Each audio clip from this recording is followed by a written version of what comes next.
Good morning student. Commerce miss பேசுகிறேன்ப்பா. இன்றைக்கி வந்து என்ன பார்க்க போகிறோன்னு சொல்லி பார்த்தீங்கன்னாக்கா கம்பெனி மீட்டிங். சரியா?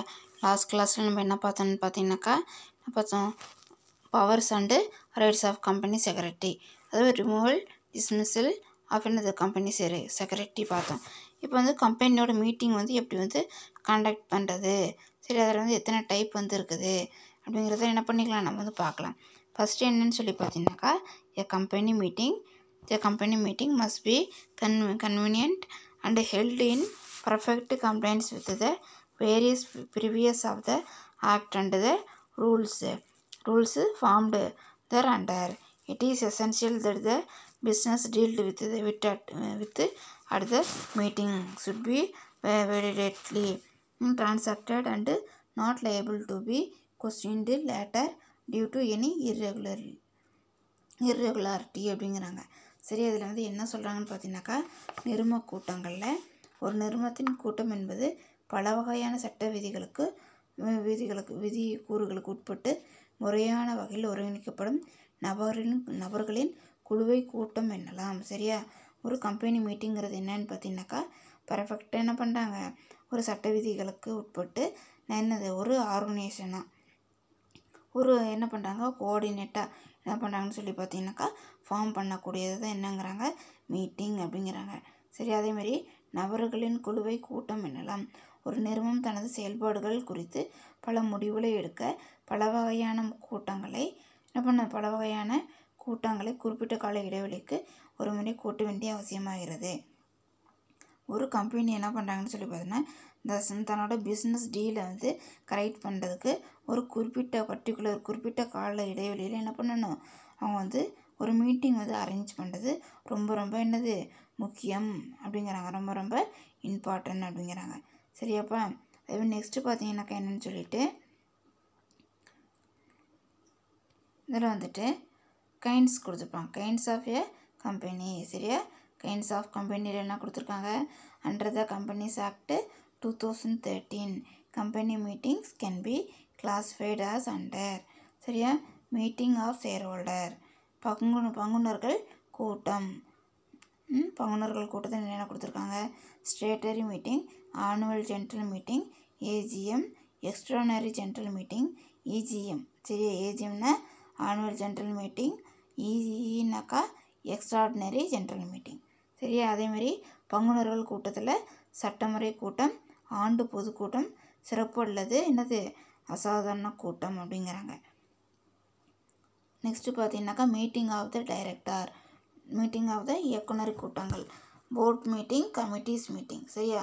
போர்டு மீட்டிங்கு அதேமாதிரி என்னப்பா கமிட்டி மீட்டிங், அவை கூட்டம், குழு கூட்டம், ஸ்பெஷல் மீட்டிங், அது வந்து கிளாஸ் மீட்டிங், என்னது கிரெடிட்டர் அண்ட் ஆஃப் டிபெஞ்சர் வான் ஹோல்டர்ஸ் மீட்டிங்.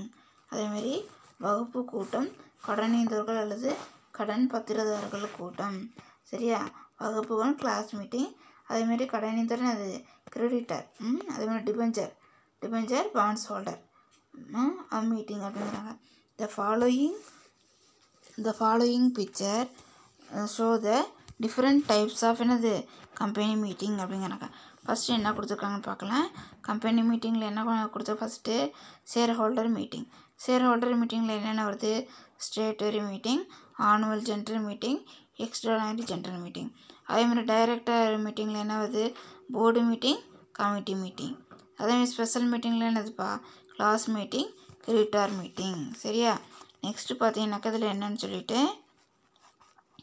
தமிழில் பார்த்தீங்கன்னாக்கா என்னன்னு சொல்லிட்டு இதில் வந்துட்டு பங்குதாரர் கூட்டத்தை சட்டமுறை கூட்டம், ஆண்டு பொதுக்கூட்டம், சிறப்பு அல்லது என்னது அசாதாரண கூட்டம், இயக்குனர் அவை கூட்டம், குழு கூட்டம், அதேமாதிரி சிறப்பு கூட்டம், வகுப்பு கூட்டம், கடனீந்தோர்கள் அல்லது கடன் பத்திரதாரர்கள் கூட்டம் அப்படிங்கிறாங்க. நெக்ஸ்ட்டு பார்த்தீங்கன்னாக்கா அதில் ஷேர் ஹோல்டர் மீட்டிங்கில் என்னென்னு பார்த்தீங்கன்னா இந்த meeting held with the shareholder. சரியா? Shareholders of the company is called shareholder meeting. The shareholder meeting can be classified as statutory meeting, annual general meeting and extraordinary general meeting அப்படிங்கிறாங்க. பங்குதாரர்கள் கூட்டங்கள். சரியா? Share holder meeting என்னது பங்குதாரர் கூட்டங்கள். நிறும பங்குனர்களால் நடத்தப்படும் கூட்டங்கள் பங்குனர்கள் கூட்டம் என அழைக்கப்படுகிறது. நிறும பங்குனர்கள் கூட்டங்களை 3 வகையாக பிரிக்கலாம். சரியா, அந்த இதை வந்து என்ன பண்ணலாம், 3 டைப்ஸை வந்து கிளாஸிஃபை வந்து பண்ணலாம்.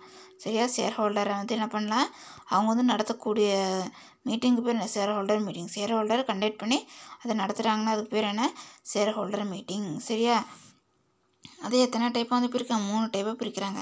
ஏன்னா இந்த ஸ்டேட்டரி மீட்டிங், அதேமாதிரி என்னென்னு பிரிக்கிறாங்க, அடுத்தது ஸ்டேட்டரிக்கு அடுத்தது annual general meeting, extraordinary meeting. சட்டமுறை கூட்டம், ஆண்டு பொதுக்கூட்டம், அதேமாதிரி சிறப்பு அல்லது அசாதாரண கூட்டம். அதில் ஃபஸ்ட் ஒன்று என்னென்னு பார்த்தீங்கன்னா statutory meeting.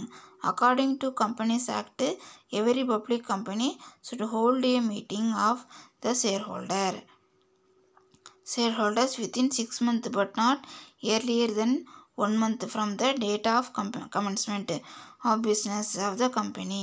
This is the first general meeting of the public company is called the statutory meeting அப்படிங்கிறாங்க. சரியாப்பா, சட்டமுறை கூட்டம். நிறும சட்டப்படி ஒவ்வொரு பொது நிறுவனமும் தொழில் தொடங்கிய தேதியிலிருந்து 1 மாதத்திலிருந்து 6 மாதத்திற்குள் பங்குனர்களால் கூட்டத்தை கூட்ட வேண்டும்.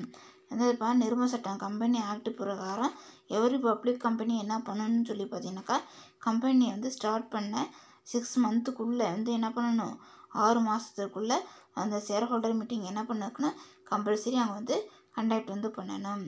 சரியா, அதேமாதிரி இதனை சட்டமுறை கூட்டம் என்று அழைக்கப்படுகிறது. பொது நிறுவனத்தின் வாழ்நாள் ஒரு முறை மட்டுமே கூட்டப்படும் கூட்டம் சட்டமுறை கூட்டம். சரியா, அதெல்லாம் லைஃப்பில் வந்து என்ன பண்ணாங்க, ஒரே ஒரு டைம் தான் என்ன பண்ணுவாங்கன்னு சொல்லி first general meeting of the public company is called statutory meeting. சரியா, ஒரே ஒரு டைம் தான் என்ன பண்ணுவாங்க, ஸ்டேட்டரி மீட்டிங் வந்து என்ன பண்ணுவாங்க, கண்டக்ட் வந்து பண்ணுவாங்க அதோட லைஃப்பில். பங்கு முதல் இல்லாத போது மற்றும் தனி நிறுவனங்கள் எத்திய கூட்டத்தை கூட்ட தேவையில்லை. சரியா, ஷேர் வந்து கேபிட்டல் வந்து இல்லாத சுச்சுவேஷனில் இந்த கம்பெனி வந்து இது மாதிரி மீட்டிங் வந்து தொடங்குறது வந்து தேவை வந்து கிடையாது. சரியா, அப்படிங்கிறது. அதேமாதிரி நெக்ஸ்ட்டு பார்த்தீங்கன்னா this meeting is conducted only once in the life time of the company. ஒரே ஒரு டைம் தான் அது என்ன கண்டக்ட் வந்து பண்ணுவாங்க. சரி, அதில் அடுத்தது பார்த்தீங்கன்னாக்கா என்னென்னு சொல்லிட்டு ப்ரைவேட் கம்பெனி